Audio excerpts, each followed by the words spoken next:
2008 में उस कॉलेज में प्रोग्राम किया था। उस प्रोग्राम में कई भक्त जुड़े थे, हमारे विष्णु वाहन प्रभु, सर्वज्ञ दामोदर प्रभु और अभिमन्यु सुधा प्रभु, नमन प्रभु और भी कई भक्त जो कि उनमें से उनसे एक साल बड़े थे। वो लोग फर्स्ट ईयर में थे। ये और एक और डिवोटी थे, ओम प्रकाश प्रभु। ये दोनों एक ही बैच में थे, 2008 में जुड़े थे। और उसके बाद में एक गंभीर व्यक्ति थे, ज्यादा लोगों से खुलते मिलते उतना आसानी से नहीं थे, काइंड ऑफ रिजर्व समवट ऐसे लगता था देखते हैं, लेकिन इनकी भक्ति में रुचि थी। तो प्रभुपाद जी की किताबें पढ़ करके इनको बहुत फिलॉसफी से और भक्तों से आकर्षण हुआ। कम बोलते थे, लेकिन कभी कभी पुस्तकों से प्रश्न पूछने के लिए जब मैं रेगुलर प्रोग्राम्स के लिए जाता था तो मिलते थे, बात करते थे। वो बैच में और डिवोटी थे, थोड़ा ज्यादा लीड लेते थे, घुलते मिलते थे। लेकिन और जब भी कभी बात करते थे तो बड़ी नपी-तुली बात करते थे। तो मेरा एक इम्प्रेशन रहा उनका पहला, और उनसे बात करने के बाद में, I may be fully wrong, but एक इनिशियल जो परसेप्शन था कि इनको किसी ना किसी प्रकार का जीवन में, कभी इस जीवन में या कभी पास्ट लाइफ के अंदर दुखों के बारे में जानना चाहते हैं। सो आई डोंट नो, उन्होंने कभी डायरेक्टली मुझे ऐसा बहुत स्पेसिफिकली एक्चुअली मेंशन नहीं किया, लेकिन उनके काफी प्रश्न, काफी बातचीत उसके इर्द गिर्द घूमती थी। तो मैं उसी प्रकार के उत्तर उन्हें दिया करता था।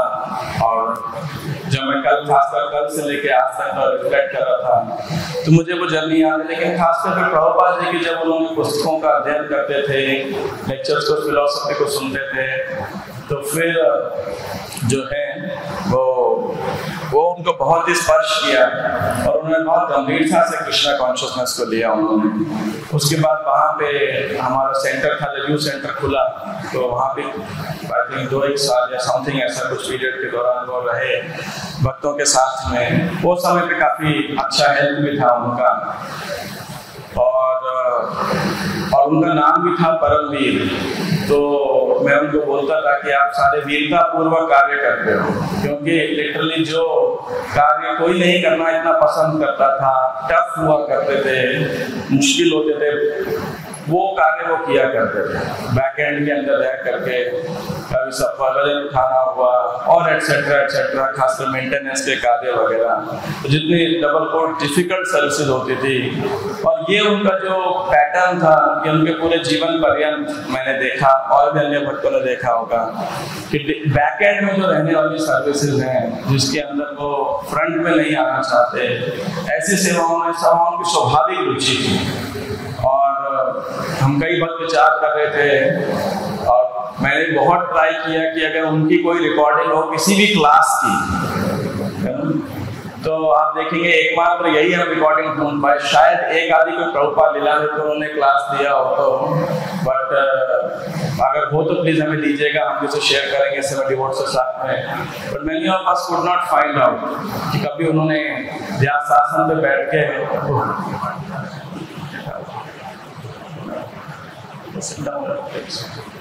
तो कि वो लेक्चर में व्यासासन पे बैठ करके आगे आके लीड लेना चाहते हैं, क्लास देना चाहते हैं।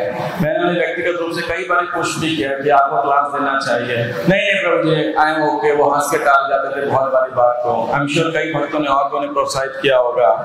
तो 2010 में उन्होंने 2010 के अंदर उन्होंने ही ग्रेजुएटेड है, 2010 आई थिंक ग्रेजुएटेड, और फ्रॉम MIT कॉलेज।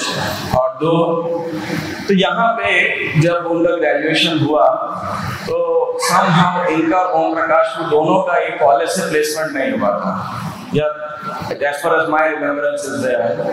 और उसको लेकर के वो थोड़े से और कह सकता हूँ चिंतित थे, परेशान थे, लेकिन हिम्मत नहीं हारी थी। और फिर भगवान का कुछ अरेंजमेंट था कि इनके उत्तम नगर में, द्वारका के पास में एक इंस्टीट्यूट में जॉब लगा, और शायद एक डिप्लोमा इंस्टीट्यूट था जहाँ पे पढ़ाया करते थे। बट मुझे ऐसा लगा कि somehow he was not wanting a teaching job basically। तो उस तरीके की जॉब थी, और वो आगे अपने करियर के लिए भी तैयार कर रहे थे, चाहते थे आगे कुछ बनना, भक्ति में गंभीर थे।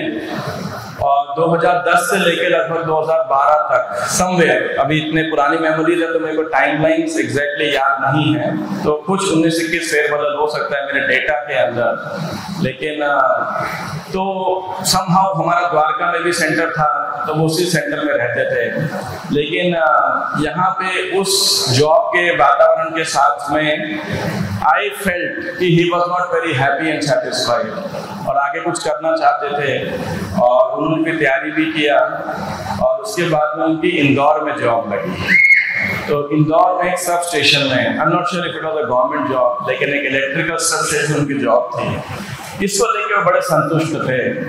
थोड़े डर थे कि इंदौर में मुझे कैसे डिवोटी एसोसिएशन मिलेगा, क्या होगा, but overall he was satisfied कि मुझे ऐसा जॉब लगा है।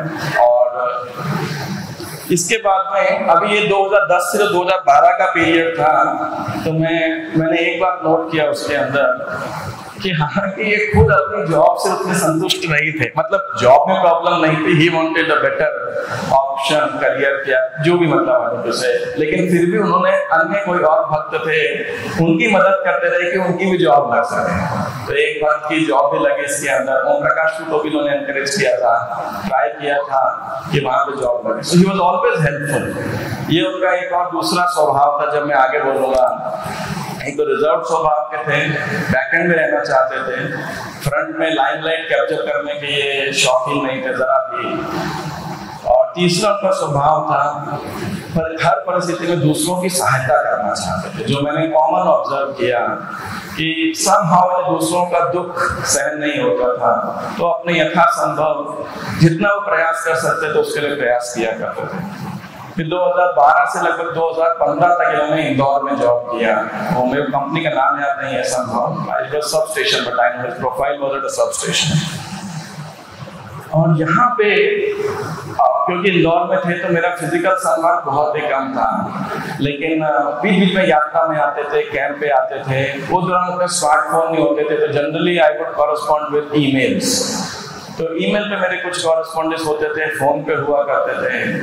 तो जो मेरा इंप्रेशन है कि वहाँ इंदौर के अंदर he was very happy, quite satisfied. और हालांकि इनकी जॉब टफ थी, लेकिन मेरे को बताते थे बाद में कि वहाँ इतना टेंशन होता था। और एक फेंट मेमोरी मुझे याद है जो ये कहते थे कि क्योंकि क्या होता है, शिफ्ट्स में जॉब होती है वहाँ पे, आई मीन जैसे 8-8 घंटे की शिफ्ट है, तो और जितने बाकी जेई असिस्टेंट इंजीनियर जो भी टेक्नीशियन स्टाफ वगैरह होते थे, अब क्योंकि ये बहुत सरल स्वभाव के थे तो दुनिया में लोग इनको चीट भी कर देते थे। तो बहुत बारी क्या होता था कि किसी और की शिफ्ट है, वो बोलता था मैं 2 घंटा लेट आ रहा हूँ या 1 घंटा जल्दी चल जाता था, आप पहले आ जाओ। और ये सरल थे तो मान भी जाते थे, कह रहे मुझे हमेशा ही थोड़ी ज्यादा शिफ्ट में जॉब करनी पड़ती है, तो इस कारण एक्सटेंड भी करते थे ये। और लेकिन वहां पे इनके साथ में जितना मेरे को याद है, इनको बहुत अच्छा भक्तों का संग मिला, विशेषकर उज्जैन से। तो इन्होंने भक्ति प्रेम स्वामी महाराज का जिन्होंने रेफरेंस भी लिया था, गंगा नारायण प्रभु, तो उनके भी बड़े संपर्क में आई है। और भक्ति चारू महाराज का तो हेडक्वार्टर था उज्जैन, तो वहां पर उनका भी संग प्राप्त हुआ। और अपनी जॉब से भी, उस एसोसिएशन से भी he was quite satisfied। वहाँ पे जाकर के जो मुझे वहाँ के भक्तों से बाद में भी सुनने को मिला और इनसे भी सुनने को मिला, इन्होंने इंदौर में कॉलेज में टीचिंग भी चालू किया।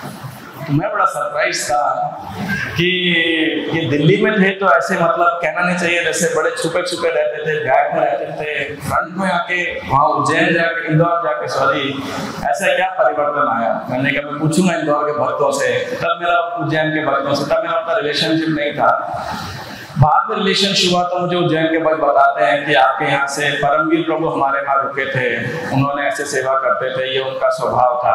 तो भक्ति प्रेम महाराज का रिटर्न ऑफरिंग जब पढ़ेंगे तो उन्होंने फादर प्रभु के उस उज्जैन और इंदौर के उसको मेंशन किया बहुत डिटेल के अंदर कि कैसे कैसे सेवा किया था। और इस पूरे दौरान में somehow मतलब 2008 से लेके 2015 तक की जर्नी में मुझे somehow ऐसा कभी लगा नहीं कि वो मंदिर ज्वाइन करेंगे। कभी कभी लगता है किसी किसी भक्त को देख करके बातचीत करके, and I was very close. I mean ऐसा नहीं है कि मैं दूर था, कभी कभी बातचीत होती थी। It was very close talks, confidential talks etcetera, sharing. तो मुझे ऐसा लगता नहीं था कि फुल टाइम ज्वाइन करेंगे। बट देन इन उज्जैन में रह के भक्ति चारू महाराज जैसे उन्होंने मेंशन किया, तो महाराज से बड़े प्रभावित थे। और साथ साथ उसी दौरान ये भक्ति रसामृत महाराज से, देवामृत प्रभु, उनसे भी बड़े प्रभावित थे। उनके बड़े लेक्चर सुना करते थे, बहुत लेक्चर सुनते थे उनके। अब भक्ति में स्टेबल थे तो मैं इनको बोलता था कि आप दीक्षा कब लोगे, दीक्षा लीजिए। तो पहले तो इनका टिपिकल स्वभाव, अगर कोई प्रश्न जिससे अनकंफर्टेबल है तो ये उत्तर नहीं देंगे उसका। कभी मुस्कुरा के चले जाएंगे, झल्ला के चले जाएंगे, और क्योंकि वाक चातुर्य उतनी थी तो बात को पलट तो पाते नहीं थे, लेकिन वो टॉपिक चेंज करते हैं, ऐसा उनके साथ नहीं होता था। मुस्कुरा देंगे या फिर बोलेंगे आई विल सी। तो फिर एक बार उन्होंने मुझसे शेयर किया कि प्रभु जी मुझे किससे दीक्षा लेनी चाहिए। मैंने कहा जिनसे आप इंस्पायर्ड हो। बोले लेकिन यहाँ तो सब इधर गोपाल कृष्ण महाराज के शिष्य हैं। तो मैंने कहा उससे क्या फर्क पड़ता है। तो मैंने कहा आप तो उधर भक्ति चारू महाराज के बारे में इतना बताते हो, उनसे दीक्षा लोगे। अब ये चुप हो गए। अब इस चुप्पी का अंतर मतलब क्या है, यस समझे या नो समझे। तो मुझे भी बहुत देर लगती थी कुरे लेने। मैंने कहा प्रभु क्या करना है। तो फाइनली उन्होंने कुछ टाइम बाद मुझसे शेयर किया कि प्रभु जी मैं भक्ति रसामृत स्वामी महाराज से दीक्षा लेना चाहता हूँ। मैंने कहा बहुत अच्छी बात है कि तब हमारा संन्यास हुआ भी था। और तो मैंने कहा इसमें इतना दिन क्यों लगा दिया आपने। तो कह रहे मैं कंफ्यूज था, बोले गोपाल कृष्ण महाराज या भक्ति चारू महाराज या भक्ति रसामृत महाराज। तो फिर मैं कंफ्यूज था भक्ति चारू महाराज या भक्ति रसामृत महाराज के उसमें। तो मैंने कहा भक्ति चारू महाराज कितना संत प्राप्त हुआ, उनके बारे में इतना कुछ बताते हो, लेकिन ना महाराज बहुत स्ट्रिक्ट है, मुझे डर लगता है। और महाराज की हालांकि खास क्वालिटी थी, क्योंकि महाराज प्रभुपाद के बारे में बताते थे, प्रभुपाद कथा करते थे, प्रभुपाद मेमोरियल फेस्टिवल करते थे। और उन्होंने एक वैष्णव एटिकेट करके कुछ तो कोर्स का नाम मैं भूल गया हूँ, मैंने भी अटेंड किया था उस कोर्स को ऑनलाइन। तो वो कोर्स भी बनाया था। तो उन सब चीज़ों से महाराज के बहुत प्रभावित थे। भक्ति चारू महाराज के पर्सनालिटी से, उनके डीलिंग से, उनके लेक्चर से, उनके हृदय को पूरा स्पर्श किया था। लेकिन then he was very clear कि मैं भक्ति रसामृत महाराज से दीक्षा लूंगा। तो भक्ति रसामृत महाराज हमारे मंदिर भी एक बार ही आए थे। तो फिर मैंने इनको मिलाया कि महाराज ये ऐसे भक्त मंदिर हैं और he speaks to take initiation from you। और क्योंकि उस समय ऐसी बातें चल रही थी कि महाराज will become initiating or will be authorized to become initiating guru। तो ठीक है, जो भी टाइम लगेगा हम वेट करते हैं। तो महाराज ने बोला ठीक है आप लेक्चर सुनिए, और ऐसा एनकरेज किया। और उसके बाद में भक्ति रसामृत महाराज चले गए। फिर लेकिन ये उनके जो भी ग्रुप्स होते थे उसमें थे, रेगुलर मीटिंग्स अटेंड किया करते थे। लेकिन फिर क्या हुआ कि किसी कारण से, उनके हेल्थ के कारण से और एक आधे किसी कारण से भक्ति रसामृत महाराज ने एक लेटर लिखा या डिक्लेरेशन किया that I won't be giving initiation, मैं दीक्षा नहीं दूंगा। क्या कारण हुआ पता नहीं, मैंने तो लेटर पढ़ा नहीं, लेकिन इनका कहना था कि एक तो महाराज का हेल्थ भी खराब था और शायद कुछ हुआ था जिसके कारण महाराज को कॉल किया I won't be giving initiation. तो इनको बहुत थोड़ा दुख लगा कि क्या करें, लेकिन इनको पूरा फेथ था। तो मैंने बोला देखो दीक्षा तो लेनी है अभी, अब इसमें क्या कर सकते हो। एंड इन अ वे आप उनको परसिस्टेंट शिक्षा गुरु के रूप में मानिए। तो इन्होंने फिर आगे विचार किया क्या किया जाए। और फिर रासपरायण प्रभु जो हमारे मंदिर में थे, अभी न्यू मायापुर फ्रांस के अंदर है, फिर पहले बीच में रोहिणी मंदिर में थे। तो उन्होंने बीच में जनानंद गोस्वामी महाराज से दीक्षा दिया, उनका संबंध था। तो अब कैसे इनकी फ्रेंडशिप थी या क्या था, तो बातचीत इनके रहती थी। तो इन्होंने जनानंद महाराज का जब भी इंटरेक्शन हुआ, फिर उनके लेक्चर सुनना किए, उनके जूम कॉल्स और मीटिंग्स अटेंड वगैरह करना शुरू किया। एंड देन ही कन्फाइडेड कि मैं परम पूजनीय जनानंद गोस्वामी महाराज से दीक्षा दूंगा। मैंने कहा बहुत अच्छा है।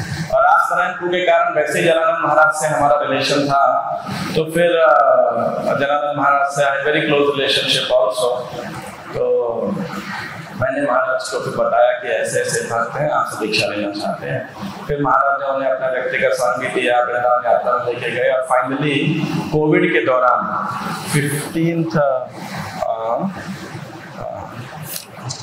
15 नवंबर 2021 उत्थान एकादशी के दिन उन्होंने परम पूजनीय जनार्दन गोस्वामी महाराज से दीक्षा लिया और तब इनका नाम, आध्यात्मिक नाम क्या पड़ा, पाद रेणुदास। तो ऑनलाइन दीक्षा हुआ था ये, क्योंकि कोविड चल रहा था, लॉकडाउन से Maharaj was not able to travel. तो महाराज ने कोरियर से अपने ड्यूली चैंटेड बीड्स भेजे थे मेरे को, लेटर भेजा था और बाकी मेल्स पे उनके नेम वगैरह को लेकर डिस्कशन हुआ था सब। और उसके बाद में आई वाज फॉर्चुनेट दैट महाराज के जपे हुए beads I had to hand him over. तो 15 नवंबर 2021 उत्थान एकादशी कार्तिक के महीने में प्रथम दीक्षा इनको प्राप्त हुआ था। तो वो 3-4 मिनट का वीडियो भी हम बाद में दिखाएंगे जो उनके नामकरण का वीडियो है। Right now I will go through my तो 2015 में इन्होंने मेरे को आके शेयर किया कि मैं फुल टाइम ज्वाइन करना चाहता हूँ। तो मुझे आश्चर्य भी हुआ, खुशी भी हुआ। तो मैंने कहा आप तो उज्जैन मंदिर ज्वाइन करोगे? तो टिपिकली जैसा मेरा स्वभाव था तो व्यक्ति को पूरा टेस्ट करने का, तो मैं नहीं प्रभु जी आपने ऐसे कैसे कहा, पंजाबी पर ज्वाइन करूँगा। मैंने कहा पंजाबी बार क्यों ज्वाइन करोगे? तो मैंने लिटरली उनको कई प्रकार के प्रश्न पूछे and I tasted him thoroughly कि हेल्थ को लेकर के और स्वभाव को लेकर के क्या चैलेंजेस फेस कर लोगे, ये वो सब वगैरह। और दूसरा ये था कि इस पीरियड में भी उन्होंने he lost his health a bit, मतलब पहले हेल्दी थे तो ये दौरान पे भी। तो मैं भी जब भी मिलता था तो मेरा यही प्रश्न होता था कि भाई क्या कर रहे हो।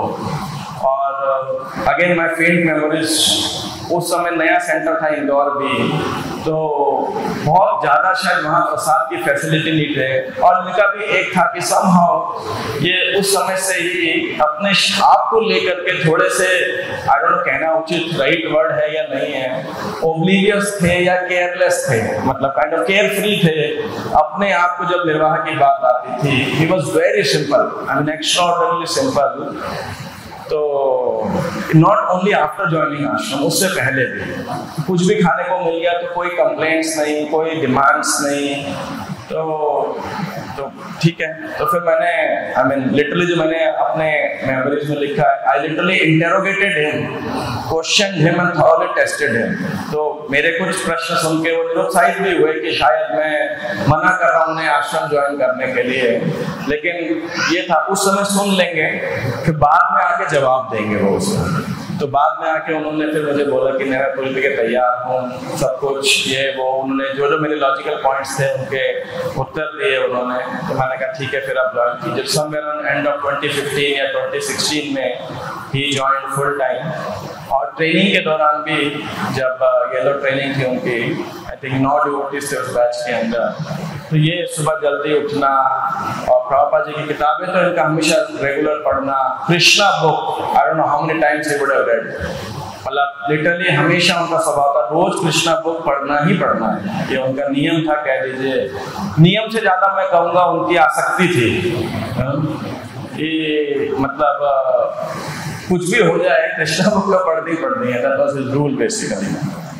और स्ट्रिक्ट रिजीम थे और सेवा को लेके इनकी कोई खास फरमाइश नहीं थी, बस फ्रंट में आने की सेवा ना हो। किसी को भी असिस्ट करना है, बोले मैं लीडर नहीं बनूंगा, फ्रंट में नहीं आऊंगा। मैंने बोला नहीं, आपके अंदर क्वालिटीज हैं, आपको करना चाहिए, लेकिन अगर उनके साथ डिबेट होगी तो उसका परिणाम 2 था, डायलॉग होगा। 2 परिणाम था कि मुझे पहले एग्रेसिव होना होगा और उसके बाद मेरी ही हार होगी, क्योंकि इन्होंने जो करना है वो करना है, उसके आगे तो कोई नहीं हिला सकता था उन्हें। तो अगर मैंने रिक्वेस्ट कर लिया, लॉजिक दे दिए, कुछ भी दे दिया, ये मान जाएंगे आप ठीक कह रहे हो, लेकिन मेरे बस की नहीं है, मैं नहीं कर सकता उसे। तो फिर अल्टीमेटली उस दृष्टिकोण से मैं कह रहा हूँ, ऑफकोर्स मैं कुछ मतलब मैं उन्हीं को कहता था कि आप और आगे बढ़ करके ये सेवा लो इत्यादि। फिर हमने इनकी टेम्पल कमांड हाउस में सेवा लगाई, लेकिन वो एक मुश्किल सेवा है, बहुत सारे लोगों से व्यक्तियों से आदान प्रदान होता है, and he was not into that kind of socialisation.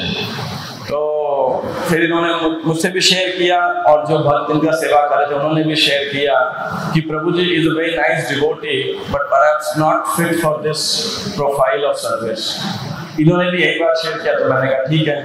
फिर मैंने इनसे पूछा आप क्या कर सकते हो, क्या करना चाहते हो, और ऑल थ्रूआउट समहाउ ये इंदौर के बारे में, उज्जैन के बारे में बातें करते थे और कभी कभी जॉब के बारे में बताते थे अपना, और मंदिर के बिजली के कंसर्न बहुत शेयर करते थे। तो मेरे दिमाग में आइडिया आया कि ये काम करते हैं, इनको ना अलग से इलेक्ट्रिकल डिपार्टमेंट देते हैं। उसका एक रीजन भी था, इनकी प्रोफिशिएंसी थी और जैसे आप जानते हैं हमारी बिल्डिंग बहुत पुरानी थी तो उसमें बहुत सारे चेंज हो चुके थे रेगुलरली, तो उतना लोड लेने के लिए वो बिल्डिंग सक्षम नहीं थी और वायर्स सब पुराने थे। तो मुझे डर भी था कि, और मैं उसी समय वाइस प्रेसिडेंट बना था मंदिर का, तो I started looking actively after maintenance. तो मुझे बहुत डर था कि यहाँ पे कभी भी शॉर्ट सर्किट्स, फायर्स एक्सेट्रा हो सकते हैं। We really need to change it. और अब कैसे चेंज किया जाए, फिर हमने लोड भी बढ़वाया था 35 किलोवाट से 70 किलोवाट करवाया सैंक्शन। तो जब इनको था तो मैंने कहा इलेक्ट्रिकल डिपार्टमेंट लोगे, तो ये बोले बहुत अच्छा है ना, और तो इन्होंने लिया उसे। तो अभी मैं उनके इस स्पिरिचुअल एस्पेक्ट नेचुरल कह रहा था, तो उनका कंट्रीब्यूशन क्या था। तो इलेक्ट्रिकल डिपार्टमेंट के अंदर, तो जैसे मैंने भूमिका आपको बताया कि हमारे मंदिर की बिल्डिंग पुराने थे, तो मैंने 3 पॉइंट उसके अंदर लिखे हैं। ही सेव्ड लॉट ऑफ मनी, है ना, कि मतलब कितना ही पैसा इन्होंने बचाया होगा, क्योंकि इनके पास तीक्ष्ण बुद्धि थी, उसकी एक्सपर्टीज थी। कितनी ही चीटिंग इन्होंने बचाई होगी, क्योंकि इनके सामने कोई चल नहीं पाता था। मैं 3 उदाहरण दूंगा आपको। कोई बड़े से बड़ा इंजीनियर भी आ जाएगा ना, तो ये इनको चीट नहीं कर सकता। और तीसरा, ही सेव्ड लॉट ऑफ एक्सीडेंट्स। बहुत सारी स्थिति के अंदर मंदिर में शॉर्ट सर्किट से आग लग सकती थी किन्हीं कारणों से, बट ये थे, इसीलिए वो कभी हमको पता नहीं किए हुए नहीं। तो अब मैं आपको क्रम से बताता हूँ कि तो हमने फिर क्या किया कि सारे वायर्स को सिस्टमैटिकली चेंज करने का प्लान किया, क्योंकि आए दिन फ्यूज होते थे। बहुत टफ सेवा थी ये और बहुत डिमांडिंग, क्योंकि बिजली गई तो कुछ मशीनें नहीं चलेगी किचन के अंदर, पानी की मोटर नहीं चलेगी तो पानी टॉयलेट से नहीं आएगा, बर्तन धोने के लिए नहीं आएगा, पीने के लिए नहीं आएगा, एसीज, गीजर्स, कूलर्स, पंखे ये नहीं चलेंगे, पढ़ने के लिए लाइट नहीं होगी। तो बहुत डिमांड आती थी और रेगुलर हमें इश्यू आते थे। तो हमने फिर इनके साथ बैठ के चर्चा किया, प्लान बनाया कि हम फ्लोर वाइज हर एक को प्रॉपरली नई वायर्स डाल के और सेपरेट फ्लोर वाइज सब चीज करते जाएंगे। तो एक एक फ्लोर का हमने फिर सेपरेट एक एक करके लाइंस को जो है रिप्लेस करते गए, तो ताकि जो फर्स्ट फ्लोर का है एक सिंगल एमसीबी जो कनेक्ट होता है, दूसरी इंटरचेंज ना हो, मिक्स ना हो। फिर सेकंड फ्लोर, और फिर गोविंदा का बहुत हाई लोड कैपेसिटी था। ऊपर किचन के अंदर बड़ी बड़ी मशीन्स लगे थे, 5 हॉर्स पावर का सक्शन ब्लोअर, एयर वॉशर सब लगा था। तो अब इनके साथ बहुत बड़ा एडवांटेज था कि मतलब गलती हो ही नहीं सकती थी, गलती का चांस ही नहीं था। ये लगा दीजिए इनकी इलेक्ट्रिकल जजमेंट के अंदर, तो जितनी भी मोटी वायर्स लानी है, कितने एम्पियर की, कितने ओम्स की, ये सब इनको परफेक्टली ज्ञान था। तो ये एक उनका था, जिसके कारण फिर हमारा डीजल जनरेटर, अब ये रात को मतलब ही नहीं हाउ टू मेंटेन इट, खुद ही खोल देते थे उसे। आप सोचिए इतना बड़ा डीजे और ये खुद रात को उस पर चढ़ करके खोल देते थे, तो और उसको ठीक करते थे और ठीक करवा लेते थे।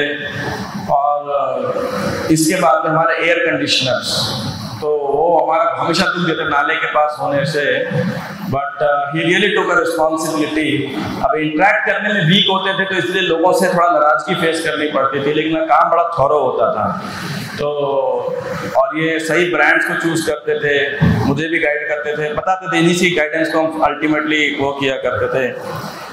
फिर आपका असली इंसिडेंट रहा था सोलर पैनल्स का। जब हमने मंदिर में सोलर पैनल लगाया और प्रभुपाद भवन में सोलर पैनल लगाया, तो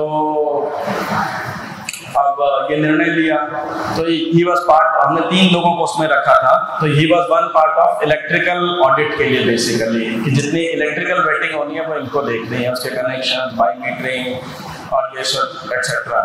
तो ही वॉज फुल्ली इन्वॉल्व। मैं डिजाइन के लिए था और एक वर्क तो हमने सिविल के लिए रखा था उसके साथ। मैं भी उस साइड ही एक्टिवली पार्टिसिपेट कर रहा था और बाकी पेपर वर्क वगैरह था।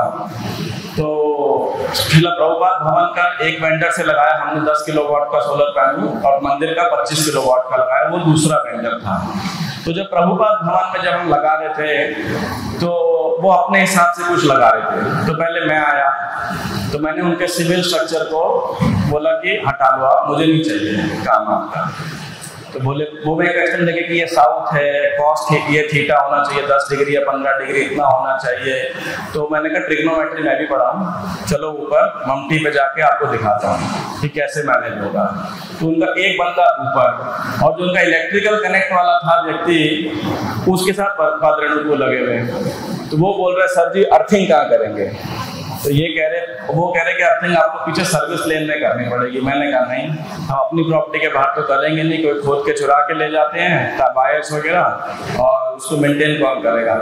और वो अड़ा हुआ वहाँ पे, फिर उसको जगह दिखाई, फिर भी समझ नहीं आया कि अर्थिंग कैसे करो। पादरेणु को उसको जगह दिखाई कि ये जगह पे आपको अर्थिंग करनी चाहिए, ऐसे कनेक्शन जाएगा और पूरी इलेक्ट्रिकल टर्मिनोलॉजी के अंदर। अब वो व्यक्ति को समझ आ गया कि ये कोई टॉम डिक एंड हैरी नहीं जिससे बात कर रहा हूँ। वो इलेक्ट्रिकल इंजीनियर था, फिर भी कंफ्यूज था कैसे करूं। पूरा अर्थिंग उन्होंने बताया उसने कि जो तीनों नोड्स हैं वो ऐसे डालने हैं इस जगह में। जब किया उसने बोला आज मैं भी नई चीज सीख के गया हूँ। और जो उनका बॉस था वो बोला कह रहे हमने इतने बड़े बड़े कॉर्पोरेट्स में लगाए हैं और मंदिरों में भी लगाए हैं, धार्मिक संस्थाओं में लगाए हैं, हमें लगा था पंडित जी होंगे, इन्हें क्या पता होगा। और इतना ज्यादा इंटरव्यू और एग्जामिनेशन किसी ने हमारा नहीं लिया जितना हमें यहाँ देना पड़ा। भाई साहब कौन है यहाँ के लोग? ये तो एक मेरे बारे में पूछा था ये कौन है भाई साहब, और उनके बारे में पूछा था ये और कौन है। फिर जब मंदिर में लगाया तो वो किसी और कंपनी का ले आए। हमारा क्लियर था, बिल्कुल क्लियर। बोले प्रभु जी अगर सोलर पैनल लगाना है तो वो टाइम पे से पॉलीकैब या डेल्टा यही दो कंपनी का इन्वर्टर लीजिएगा, कोई और मत लीजिएगा। मैंने कहा आपका कौन सा आपको पे वो किसी दूसरी कंपनी का सोलर इन्वर्टर लेकर के आ गए हैं। तो इन्होंने बोला प्रभु जी इसको हटाओ। तो मैंने फोन किया, मैंने कहा प्रभु कॉन्ट्रैक्ट कैंसिल, जो एडवांस है वापस दे दो। कह रहे क्या हुआ? मैंने कहा आपसे क्लियर आपके साथ एमओयू साइन करते हुए, कॉन्ट्रैक्ट साइन करते हुए बात की थी, सारी स्पेसिफिकेशंस थी वायर्स की कि हेवेल्स की वायर होगी, इतने एमएम की वायर्स होगी, पॉलीकैब या डेल्टा का सोलर वो होगा, सोलर पैनल आपकी कंपनी के हैं, एसीडी बॉक्स ये होगा। तो you are not following a commitment, you don't want to work with. बोला नहीं महाराज। इसके बाद काम शुरू हुआ। अब ये ऊपर खड़े, उस पर रिवेटिंग हो रही थी, तो एक भी छेद उन्होंने ऐसा नहीं होने दिया कि खराब होने दिया हो, पीछे पड़े हुए थे उसके। फाइनली मुझे बोला प्रभु जी इसको हटा दो। मैंने कहा अब क्या हुआ? आधा काम हो गया। कह रहे प्रभु जी ये जो कंडूट लगा रहा है 1 साल भी नहीं चलेगी। मैंने आज पैसे देखिए एस्ट्रल की कंडूट लिखी हुई है। मैंने कहा होता क्या ये तो बताओ। तो एस्ट्रल की कंडूट लेके आए, इसकी लगा कंडूट लेके आए, जोर से घुसा मारा तो इसकी कंडूट टूट गई जो इनके वाली। फिर एस्ट्रल पे मारा, कह रहे हथौड़ा मार लो ये नहीं टूटेगा। तो अगर आपको 25 साल तक चलाना है ये तो it has to be this conduit only. I again called him. मैंने कहा भाई क्या चल रहा है तुम्हारा? कुछ भी करते हो अपने मन से, सामान उठा के लेके जाओ, नहीं तो मैं तुम्हारे सोलर पैनल खुद उखाड़ दूंगा और उतार के रख रहा हूँ। तो सारी जितनी कंडूट लगी हुई थी ये उठाई, उसने निकाली वापस और एस्ट्रल के कंडूट लगाए। तो और उसके बाद में सोलर पैनल को मेंटेन करना ये सब बैकएंड की सेवा है। और इसलिए बोला कि he saved a lot of money, cheating के कारण भी कि बाद में तोड़फोड़ हो। तीसरा फिर राधा पार्थसारथी में जब सोलर का काम हुआ, मैं तो गया था, मैं पूछा कौन सी कंपनी, तो वो CSR के थ्रू हुआ था। आई थिंक RIIC ऐसे कंपनी थी गवर्नमेंट फॉर्म के द्वारा। फाइनली उनकी जब रिपोर्ट के साथ साइन करना था तो ऋषि कुमार का मेरे पास फोन आया, कह रहे आपने पंजाबी बाग में लगाया है, आप कैसे वेट कर सकते हो इस रिपोर्ट को? हमने थर्ड पार्टी कॉन्ट्रैक्ट कराया। मैंने कहा ले जाओ, मैं भक्त को भेजता हूँ। अब पादरेणु प्रभु को भेजा वहां पे, जब वो रिपोर्ट की धज्जी उड़ा दी उन्होंने। कह रहे ये क्या काम किया इस बंदे ने? और एक एक करके उसे इतनी बड़ी रिपोर्ट थी, वो लिखते गए यहाँ ये कमी है, जो लिखा है वो किया नहीं है, यहाँ पे ये गलती है। वो लोग भी परेशान हो गए, भाई बोले कौन आ गया है। तो ऐसा उनके साथ में तो ही वेटेड, कुछ काम उन्होंने रेक्टिफाई किए, बट उनको ये समझ में आ गया कि फ्यूचर में हमें 2 साल 5 साल 6 साल 8 साल बाद में ऐसा इशू आ सकता है, तो we have to prepare for it. Rishi Kumar को बोले यार कैसे लोग हैं तुम्हारे पास में, so so thorough with that. इसके बाद में सेम टाइम पे सीसीटीवी हमने टेम्पल में इंस्टॉल किए थे। पहले एनालॉग या इंफ्रारेड सीसीटीवी से, तब एचडी सीसीटीवी आए थे, हाई डेफिनेशन, तो वो मंदिर में हमने लगाए। तो मंदिर में क्या था, हम देखो पूरा बायस का इतना गंदा गुंजल था पूरा का पूरा, बहुत तारे हैं। तो मुझे बहुत गंदा होता था, क्योंकि हर आदमी आता है, चाहे इंटरकॉम वाला हो, साउंड वाला हो, लाइव दर्शन का हो, सीसीटीवी हो, इलेक्ट्रिक हो, कुछ भी हो, सब लगा तो देते हैं, पुरानी वायर को उखाड़ता नहीं है। तो ऐसे प्रभु ये भगवान का मंदिर है, कूड़ेदान बनते जा रहा है, वी वांट इट क्लीन। तो फिर रीरूटिंग किया, सारी पुरानी वायर उखड़वाई, फिर सीसीटीवी में कंडूट्स के थ्रू ऐसा किया कि वो रूट दुखे ना।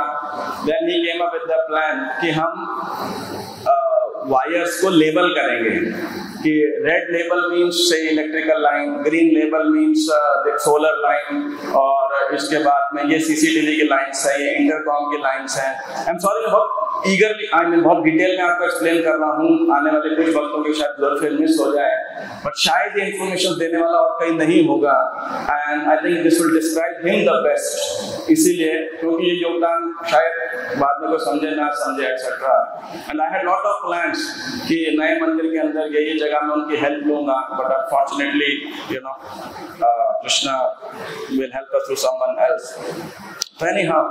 तो उस सीसीटीवी के दौरान मंदिर को क्लीन करने के अंदर में फिर हमने बोला भी था कि अब कोई भी वायर डलेगी किसी भी डिपार्टमेंट में तो it has to go via me and Padrendra Prabhu only, कि इसकी ऐसे ही रूटिंग होनी है। ये नहीं कि कहीं पे कुछ भी तार खींच दिए, कहीं भी आपने क्लिप ठोक दिया, ये सब वगैरह, so that the aesthetics are not destroyed basically.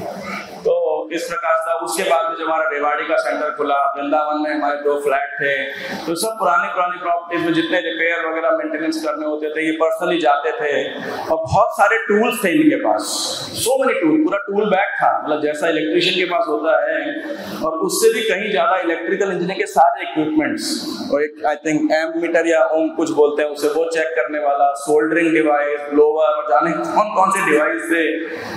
और हर बार ये मेरे से कुछ जगह मांगते थे, मुझे और जगह तो जगह कम पड़ रही है, so this was his absorption there. लेकिन साथ साथ ये कभी कभी मुझे जब परेशान हो जाते थे, बोलते प्रभु जी आई एम रिजाइनिंग, तो मैंने बोला, मैं इनको बस 2 वर्ड बोलता था, sir your resignation is rejected, और ये उठ के चले जाते थे, एडिट्स कंटिन्यू करते थे। मैं किसी कभी मैंने बहस नहीं किया या कभी कुछ समझाया, मैंने बोला रिजेक्टेड, और फिर मैसेज लिखेंगे नहीं मुझे आई एम वेरी डिस्टर्ब, ये वो सब, या फिर बस कुछ दिन बाद में ही अपने नॉर्मल कोर्स ऑफ एक्शन में होते थे।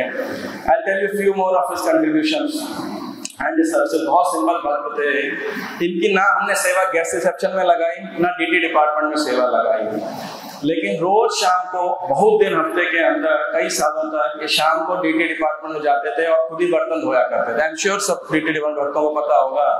तो एक दिन मैंने उनको बुलाया, मैंने कहा भाई कोई और बेरोजगार हो जाता है उसकी सेवा है, वो कहता है हमारी सेवा खत्म हो जाती है और आपसे हम और सेवा ले सकते हैं, आपका समय खत्म हो जाता है, तो आप क्यों करते हो ये? और ये पता नहीं कुछ जवाब तो दिया नहीं और नाराज और हो गए मेरे से। तो मेरे को समझ में आ गया कि अटैचमेंट अभी इनको रोकना टोकना नहीं चाहिए, तो भी मैंने इस विषय पर दोबारा चर्चा नहीं किया। फिर ऐसे गेस्ट की सेवा किया करते थे और ऐसी सेवा करते थे तो और खुद से ही किया करते थे, और मुझे लगता था कि अगर ये ऐसे कार्य करेंगे जैसे कंपनी में लोग शिफ्ट्स में देते थे ऐसे यहाँ भी होगा। भाई जब देख रहे हैं कोई सेवा करने तैयार है तो भक्त अपनी सेवा नहीं करेंगे, इन पर थोप देंगे।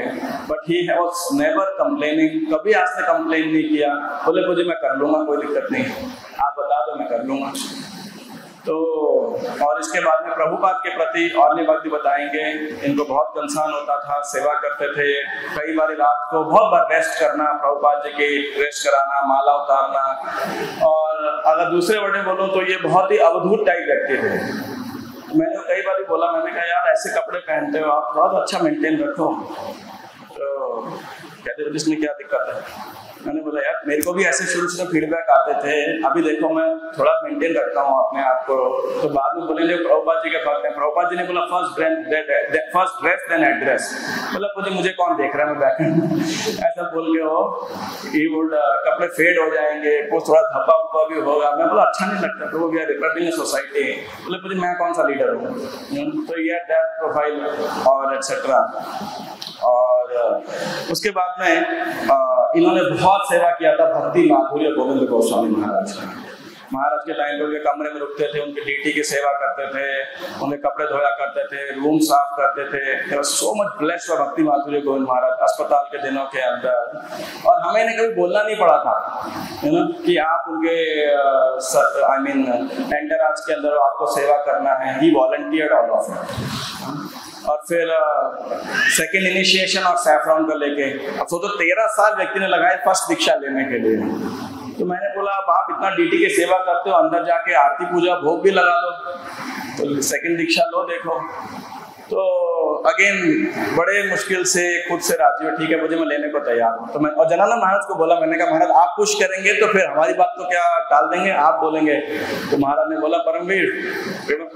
तो और अगेन डबल माइंड सैफरॉन को लेके ये विलिंग नहीं होते थे ऐसा, क्योंकि बैकएंड में रहना था सैफरॉन में सेल इन पर। लेकिन महाराज ने बोला तो ठीक है, महाराज ने एनकरेज किया तो ये एक्सेप्टेड। तो 22 मार्च 2023 तो इन्होंने सेकंड दीक्षा हुआ और फिर उन्होंने सैफरॉन एक्सेप्ट किया। और इनका मेडिकल, तो इसलिए मैं कहता he never gave one Bhagavatam Shrimad Bhagavatam class 1 Bhagavad Gita class in his life. और इनकी तबीयत बीच में और खराब रहने लगी, तो इनके आसपास हमेशा बहुत ये सर पे झंडू बाम लगाया करते थे, इनके सर में दर्द रहता था बहुत, और इनके आसपास तो वही खुशबू आते थे। और तो मैंने एक बार उनको कहा कि मेरा बहुत इनसे साथ में बहस हुआ। मैंने कहा क्यों लगा, डॉक्टरों क्यों नहीं दिखाते, ये कोई तरीका हुआ। और मैंने कुछ मतलब इनको एजुकेट करने के लिए गलत शब्द भी बोले, तो बोले ठीक है सारी झंडू माम आज फेंक दूंगा, कुछ भी हो जाए लगाऊंगा ही नहीं। अब इससे आगे क्या बोलूँगा। तो फिर और सही में इन्होंने ना मतलब फेंक भी दिया, मतलब ऐसा था गुस्सा आया तो फिर फेंक दिया इन्होंने, खाली बॉटल भरी हुई बॉटल जो हमें जो भी होता है बॉटल है जो भी। और फाइनली फिर इनको हरिगिर भक्त को बताएंगे इनकी मेडिकल हिस्ट्री के बारे में, तो हम भी सीरियस लेने लगे कि इतना persistent headache is not good. तो फिर जनरल फिजिशियन और उसके आगे कई ENT ये वो सब दिखाया। Finally he was referred to neuro. तो 2019 या 18 के एंड में डिटेक्ट हुआ कि he has brain tumour basically, जो वेरी डिफिकल्ट है। मंदिर की हमारी वो पहली इस प्रकार से ब्रेन ट्यूमर जैसे डिफिकल्टी न्यूरो का ऑपरेशन हो ना। Current one was the fourth one, क्योंकि भक्ति माधुर्य गोविंद महाराज को हुआ, फिर हमारे एक स्टाफ अमर का हुआ। तो 8.5 घंटे वो सर्जरी चली थी, लेकिन भगवान की कृपा से ही बिकेम सर्वाइव। एक आई थिंक राइट या लेफ्ट ईयर में he had except one I mean almost no hearing, but apart from that everything else was fine and he was working appropriately. 2019 में उनका पहला वो ट्रीटमेंट हुआ था and then he continued as usual जैसे वो थे हमेशा से। एंड फाइनली 6 मई 2025 को फिर ये ट्यूमर बहुत बढ़ गया था। मैं और हरिगिरी भक्त बहुत बोलते थे उन्हें कि डॉक्टर दिखाओ, MRI कराओ, डिटेक्ट करो, लेकिन कभी ये बुरा मान जाते थे, कभी चुप होकर चले जाते थे। 2-4 बार उत्तर दिया, Prabhu ji I want to be dependent on Krishna. So yeah, be dependent on Krishna, but don't take service from him and devotees. तो लेकिन फाइनली 6 मई को ये हुआ, 8th May I think first surgery was done, और post 11th May the recovery became infection and shunting करने के बाद etcetera etcetera etcetera and finally on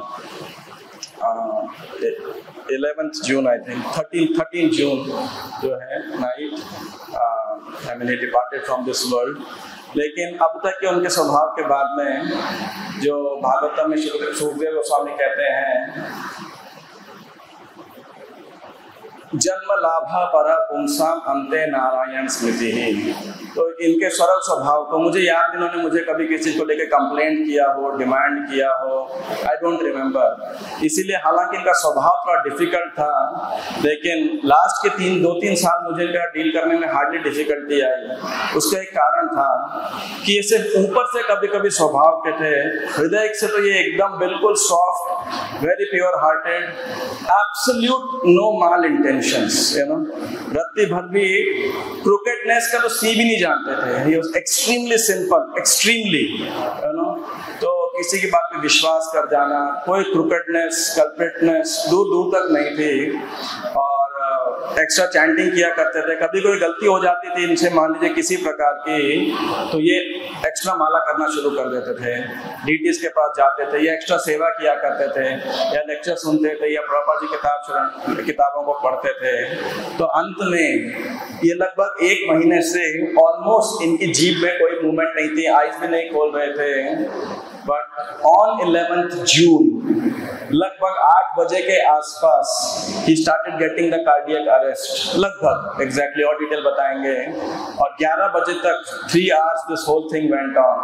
तो जब भी इनकी सांस रिवाइव होती थी, what happened to him and how Krishna reciprocated, please do see it, you know। आपको आश्चर्य होगा कि क्या हो रहा है वो चीज।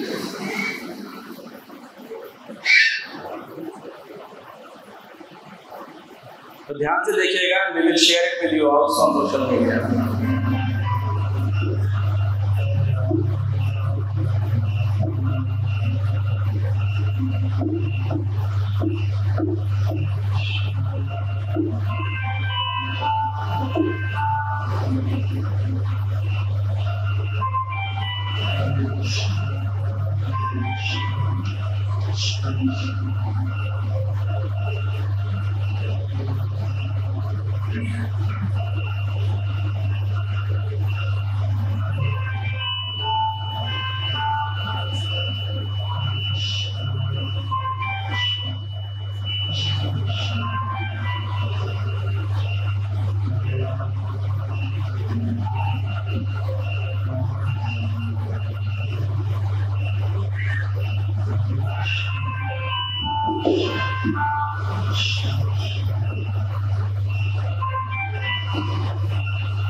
तो आप देख सकते हैं, जिनको दिखा होगा हम आपके मोबाइल पे भी आपको सेंड करेंगे, व्हाट्सएप या मे बी ऑन यूट्यूब।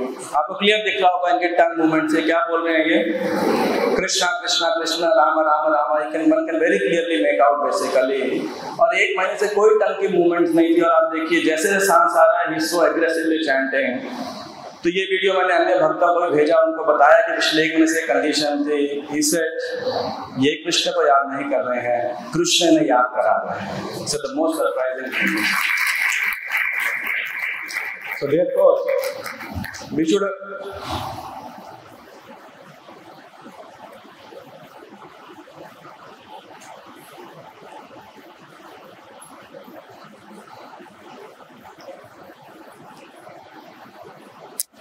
हमें बिल्कुल भी साधना भक्ति में पूरा विश्वास होना चाहिए इस प्रक्रिया के अंदर, that Krishna will always protect us। अगर हमारे में सिंसियर डिजायर है और हम सिंसियरिटी प्रैक्टिस करते हैं, this process is perfect. And at last आई से we are proud of having Padre Prabhu with us, and I'm feeling very fortunate that I got association of such devotees। Padre Prabhu की जय, श्रील प्रभुपाद की जय।